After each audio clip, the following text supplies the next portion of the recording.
Hey hi hello ఎలా ఉన్నారు అందరూ? వెల్కమ్ టు ఉత్తుత్తి సింగింగ్ కాంపిటీషన్. మన ఉత్తుత్తి సింగింగ్ కాంపిటీషన్కి ఈరోజు జడ్జిగా మన బొచ్చు పెదపిచ్చయ్య గారు వచ్చారు. అది బొచ్చు కథయా? బచ్చు బచ్చు పెదపిచ్చయ్య. అదే బొచ్చు పెదపిచ్చయ్య గారు వచ్చారు. Welcome sir. ఇక ఏమాత్రం ఆలస్యం చేయకుండా మన షోని స్టార్ట్ చేసేద్దామా? ముందుగా వస్తున్న కంటెస్టెంట్ శ్రావణి. అందరికీ నమస్కారం. ఈ రోజు నేను పాడబోయే పాట చిరంజీవి నటించినటువంటి స్నేహం కోసం చిత్రంలోని ఉదిత్ నారాయణ పాడినటువంటి కైకల్లూరి కన్యా పిల్ల పాటను మీ ముందు పాడబోతున్నాను.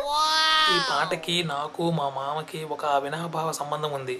ఆ రోజుల్లో నేను మా మామ బ్యాచులర్గా ఉండి బజార్లో అమ్మడి తిరిగేటప్పుడు ఒక ఇంట్లో అద్దెకు ఉండేవాళ్ళం. ఆ ఇంటి ఓనర్కి మాకు కామన్ బాత్రూమ్ ఉండేదన్నమాట. సో దాని బాత్రూమ్కి గొల్లెం కూడా ఉండేది కాదు. లోపల ఎవరన్నా ఉన్నారు అని తెలుసుకోవడానికి నేను మా మామ ఆ రోజు ఈ పాట పాడుతూ ఉండేవాళ్ళం. ఆ విధంగా రోజులు అలా గడిచిపోయినాయి మాకు. అలాంటి పాటను నువ్వు సెలెక్ట్ చేసుకున్నావంటే సాహసమనే చెప్పాలి.